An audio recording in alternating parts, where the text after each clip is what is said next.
Hello दोस्तों, आज हम फिर अपने सिलेबस के अकॉर्डिंग एक नए टॉपिक के बारे में बात करेंगे। वो टॉपिक है पैथोजेनेसिस, कोष्टक में cell membrane damage, mitochondrial damage, ribosomal damage and nuclear damage. Topic पर हम लोग जो है बात करेंगे। यहाँ पर एक वर्ड लिखा है पैथोजेनेसिस। अगर इस वर्ड के बारे में हम लोग जो है जान लेते हैं तो जो सेल मेम्ब्रेन डैमेज है, जो माइटोकॉन्ड्रियल डैमेज है, जो न्यूक्लियर डैमेज है, इनके बारे में हम लोग जो है बड़े आसानी से जो है समझ सकते हैं। तो चलिए सबसे पहले बात करते हैं पैथोजेनेसिस वर्ड के बारे में। ये जो पैथोजेनेसिस वर्ड है, इसका मतलब होता है रोग जनन की प्रक्रिया। कहने का मतलब है कि रोग की शुरुआत जो है वो कैसे होती है। तो हम बात करेंगे इसमें कि जो सेल मेम्ब्रेन डैमेज होती है वो कैसे इसकी शुरुआत होती है। जो माइटोकॉन्ड्रियल डैमेज है वो उसकी शुरुआत जो है कैसे होती है, उसी के बारे में हम लोगों को जो है बात करना है। तो हम जानते हैं जो पैथोजेनेसिस होता है, इसमें कुछ पैथोफिजियोलॉजिकल फैक्टर होते हैं। फैक्टर का मतलब होता है कारक। यही कारक जो है वो सेल मेम्ब्रेन डैमेज का या माइटोकॉन्ड्रियल डैमेज का या न्यूक्लियर डैमेज का जो है कारण बनते हैं। तो चलिए हम अपने सिलेबस के अकॉर्डिंग सबसे पहले बात करते हैं पैथोजेनेसिस में सेल मेम्ब्रेन डैमेज का। यानी ये सेल मेम्ब्रेन डैमेज जो है उसकी शुरुआत जो है कैसे होती है। तो बात करेंगे इसमें सेल मेम्ब्रेन डैमेज। उससे पहले बात करेंगे सेल मेम्ब्रेन क्या है और कहाँ पाई जाती है।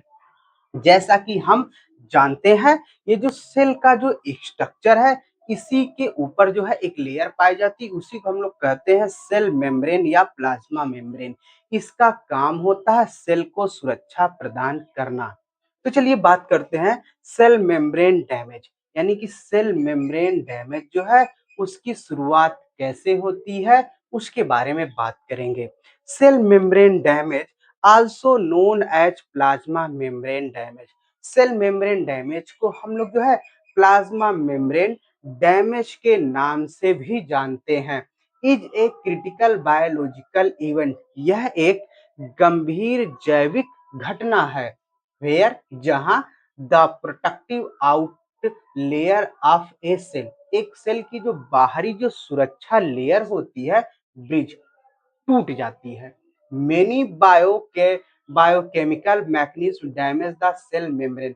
बहुत से बायोकेमिकल जो मैकेनिज्म होती हैं उसको जो है सेल मेम्ब्रेन को जो है डैमेज कर देती हैं। सम ऑफ दीज मैकेनिज्म आर, हम यहाँ कुछ मैकेनिज्म के बारे में पढ़ेंगे जिनसे सेल मेम्ब्रेन जो है वो डैमेज हो जाती है। तो इसमें फर्स्ट की बात करेंगे डिक्रीज फास्फोलिपिड सिंथेसिस। जब फास्फोलिपिड का जो संश्लेषण होता है जब कम हो जाता है तब सेल मेम्ब्रेन जो है डैमेज हो जाती है। तो चलिए इसके बारे में बात कर लेते हैं। उससे पहले एक जानकारी ले लें कि जो सेल की जो सेल मेम्ब्रेन होती है वो बनी होती है लिपिड, प्रोटीन और लिपिड की। तो यही बात कर रहा है फास्फोलिपिड की जब सिंथेसिस जो है कम हो जाती है तब सेल मेम्ब्रेन जो है डैमेज हो जाती है। ये कैसे कम होती है इसके बारे में बात करते हैं। रिड्यूज एटीपी लेवल, जैसे ही एटीपी लेवल कम होता है डिक्रीज फास्फोलिपिड प्रोडक्शन, वैसे ही जो फास्फोलिपिड का जो प्रोडक्शन होता है, जो उत्पादन होता है वो कम हो जाता है। डिक्रीज का मतलब होता है कम, वैसे ही कम हो जाता है। आगे बात करेंगे 10 इस प्रकार लीडिंग, आगे क्या होता है to reduce energy depending enzyme activity. वो एंजाइम एक्टिविटी, वो एंजाइम की क्रियाएं जो एनर्जी पर डिपेंड होती हैं, एनर्जी पर निर्भर होती हैं, वो क्या हो जाती है रिड्यूस, कम हो जाती हैं। आगे क्या होगा all cellular membrane affected by reduce phospholipid synthesis. जितने भी प्रकार की सेल मेम्ब्रेन होती हैं वो प्रभावित हो जाती हैं जब फास्फोलिपिड की सिंथेसिस जो होती है वो कम हो जाती है। 10 इस प्रकार काजिंग एटीपी लूज, इस प्रकार जो है एटीपी लूज के कारण। कहने का मतलब है जैसे ही एटीपी लेवल कम होगा, ऊर्जा लेवल कम होगा, वैसे ही जो फास्फोलिपिड का जो प्रोडक्शन हो, जो उत्पादन होता है वो कम हो जाएगा। और 10 लीडिंग आगे क्या होगा जो एंजाइम, वो एंजाइम की एक्टिविटी, वो एंजाइम की क्रियाएं जो एंजाइम पर डिपेंडेंट हो, जो एनर्जी पर डिपेंडेंट होती हैं, जो एनर्जी यानी ऊर्जा पर निर्भर होती हैं, वो भी कम हो जाएंगी। जैसे वो कम हो जाएंगी वैसे क्या होगा, जो जो सभी प्रकार की जो सेल मेम्ब्रेन होती हैं वो प्रभावित हो जाएंगी। आगे क्या होगा, क्यों प्रभावित होती हैं? क्योंकि जो फास्फोलिपिड का जो प्रोडक्शन हो रहा है वो कम हो गया है। तो समझ गए हैं कैसे? जैसे ही एटीपी जो है लूज होती है, कम होती है, यानी एटीपी लूज के कारण ही जो है वो क्या है, सेल मेम्ब्रेन जो है डैमेज हो रहा है। उससे क्या हो जाता है, ये जो फास्फोलिपिड की सिंथेसिस होती है वो डिक्रीज हो जाती है। अब आप समझ गए कि ये डिक्रीज फास्फोलिपिड की सिंथेसिस जो है कैसे डिक्रीज हो रही है, कम हो रही है, जब एटीपी लेवल जो है कम हो रहा है। तो चलिए अब हम बात करते हैं दूसरे फैक्टर के बारे में, कारण के बारे में। Increase phospholipid breakdown.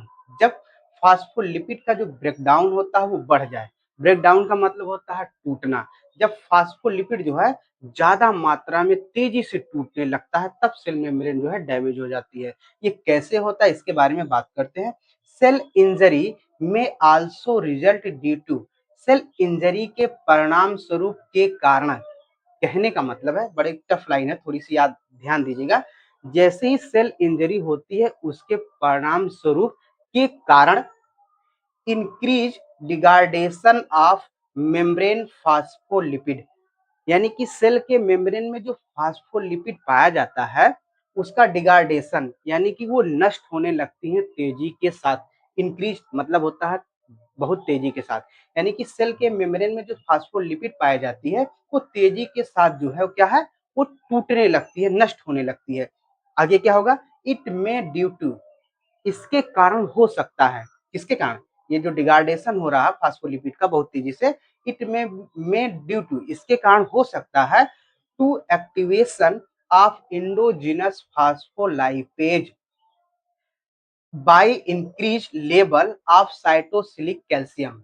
जैसे ही इसका डिग्रेडेशन बढ़ेगा तो जो साइटोसिलिक कैल्शियम होता है, सेल के अंदर कैल्शियम होता है, उसका लेवल जो है बढ़ जाएगा।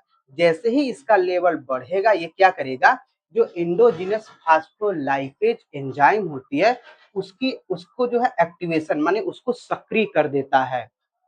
जैसे ये सक्रिय होगा एंडोजिनस लाइपेज एंजाइम, ये क्या करता है, ये सेल मेम्ब्रेन को भी को जो है डैमेज करना जो है शुरू कर देता है। कहने का मतलब है कि जैसे ही सेल मेम्ब्रेन डैमेज होती है इसके परिणाम स्वरूप जो फास्फोलिपिड होता है सेल मेम्ब्रेन में उसका डिग्रेडेशन बढ़ जाता है। जब इसका डिग्रेडेशन बढ़ जाता है तो इसके कारण जो है क्या होता है, इंडोजिनस जो फास्फोलाइपेज एंजाइम होता है उसका एक्टिवेशन यानी कि उसकी जो क्रिया होती है बढ़ जाती है। क्यों बढ़ जाती है, क्योंकि इसके कारण जो होता है, किसके, फास्फोलिपिड डिग्रेडेशन के कारण जो होता है कैल्शियम लेवल बढ़ गया है इसके अंदर, सेल के अंदर। जब कैल्शियम लेवल बढ़ेगा तो इंडोजिनस फास्फोलाइपेज जो एंजाइम होती है उसका एक्टिवेशन जो है बढ़ा देगा। जब ये एंजाइम बढ़ जाएगा तो ये सेल मेम्ब्रेन को क्या कर देती है, डैमेज कर देती है। अब आप जो है इसको जो है समझ गए होंगे। तो चलिए अब हम बात करते हैं नेक्स्ट के बारे में, नेक्स्ट फैक्टर के बारे में, फ्री रेडिकल्स। फ्री रेडिकल्स इसका क्या मतलब होता है, ये एक ऐसे हानिकारक सब्सटेंस होते हैं जो सेल मेम्ब्रेन को डैमेज करते हैं। कैसे करते हैं बात करेंगे इसमें। Free radical are formed in our body, जो फ्री रेडिकल्स होते हैं वो हमारे शरीर में बनते हैं। फॉर्मेड का मतलब होता है बनना। Due to a poor life style, pollution over stress, किसके कारण बनता है, पुअर लाइफ स्टाइल के कारण, पॉल्यूशन प्रदूषण के कारण, ओवर या तनाव के कारण। स्ट्रेस का मतलब होता है तनाव, तनाव के कारण जो है फ्री रेडिकल्स जो होते हैं हमारे शरीर में बनते हैं, जो एक हानिकारक सब्सटेंस होते हैं, पदार्थ होते हैं। They attack the fat present in cell membrane, ये जो फ्री रेडिकल होते हैं सेल मेम्ब्रेन में जो फैट प्रेजेंट होती है, उपस्थित होती है, उसके ऊपर अटैक करते हैं यानी आक्रमण करते हैं। आगे, विच इज कॉल्ड लिपिड पर ऑक्सीडेशन, इसी को हम लोग जो है लिपिड पर ऑक्सीडेशन कहते हैं। याद रखिएगा कभी कभी जो है पूछ लेगा एक दो नंबर में कि लिपिड पर ऑक्सीडेशन क्या होता है, तो आप जो है बता सकते हैं। This is the biggest cause of damage, यह सबसे बड़ा कारण होता है सेल मेम्ब्रेन डैमेज का। कौन, फ्री रेडिकल्स। अब आप समझ गए होंगे फ्री रेडिकल्स के बारे में। अब हम बात करेंगे साइटोस्केलेटल एबनॉर्मलिटीज के बारे में। उससे पहले बात करेंगे कि ये साइटोस्केलेटल क्या होता है, इसके बारे में बात कर लेंगे, कहाँ पाया जाता है। जैसा कि हम जानते हैं ये एक सेल की जो एक स्ट्रक्चर है, इसमें आप जो एक फिलामेंट लाइक स्ट्रक्चर देख रहे हैं, इसी को हम लोग जो साइटोस्केलेटल कहते हैं। इसका काम होता है सेल के सिस्टम को सपोर्ट करना। जब ये जो है किसी कारणवश जो है डैमेज हो जाए या इसमें एबनॉर्मलिटीज आ जाए, एबनॉर्मलिटीज का मतलब होता है विकृति या अनियमितता आ जाए, उसी को हम लोग जो स्केलेटल एबनॉर्मलिटीज कहते हैं। ये कैसे होता है इसके बारे में हम लोग जो है बात करेंगे। साइटोस्केलेटल फिलामेंट फंक्शन, जो साइटोस्केलेटल जो फिलामेंट होता है उसका जो कार्य होता है, यहाँ फिलामेंट का मतलब होता है धागे नुमा संरचना। Cytoskeletal filament function, cytoskeletal filament का जो कार्य है, as support system of cell, ये सेल के सिस्टम को जो सपोर्ट करता है उसको आधार देता है। आगे, and connect the plasma membrane to the cell interior, cell के अंदर से प्लाज्मा मेम्ब्रेन को जो है कनेक्ट करता है। देखिए, ये देखिए सेल के अंदर जो साइटोस्केलेटल पाया जाता है और अंदर से ही प्लाज्मा मेम्ब्रेन को जो है कनेक्ट करता है, और उसी की वजह से जो है क्या है, सेल ऐसे जो है टाइट बनी रहती है, टेंशन फॉर्म में रहती है, इसका शेप जो है बिगड़ता नहीं है। आगे बात करेंगे इसमें, इंक्रीज साइटोसोलिक कैल्शियम लेवल, जैसे ही सेल के अंदर साइटोसोलिक कैल्शियम, जैसे ही इसके अंदर कैल्शियम लेवल बढ़ता है, इंक्रीज मतलब होता है बढ़ना, जैसे ही इसके अंदर कैल्शियम लेवल बढ़ेगा, एक्टिवेट प्रोटीएज एंजाइम, ये क्या करता है, वो प्रोटीएज एंजाइम को जो है एक्टिवेट कर देता है, सक्रिय कर देता है, विच में, जिसके कारण डैमेज द साइटोस्केलेटल एलिमेंट, जिसके कारण जो होता है जो साइटोस्केलेटन एलिमेंट होते हैं वो डैमेज हो जाएंगे। जब ये साइटोस्केलेटन एलिमेंट जब डैमेज हो जाएंगे, हमें जानते हैं जो साइटोस्केलेटल होते हैं वो प्लाज्मा मेम्ब्रेन को अंदर से जो कनेक्ट करते हैं। जब ये डैमेज हो जाएंगे तो ये इनका संपर्क टूट जाएगा, जब ये टूट जाएगा तो सेल मेम्ब्रेन भी धीरे धीरे क्या हो जाएगी, डैमेज हो जाएगी। तो इस तरीके से हमने बात कर लिया पैथोजेनेसिस में फर्स्ट सेल मेम्ब्रेन जो है डैमेज जो है कैसे होती है इसके बारे में। अब आप जो है बड़े अच्छे तरीके से इसको समझ गए होंगे।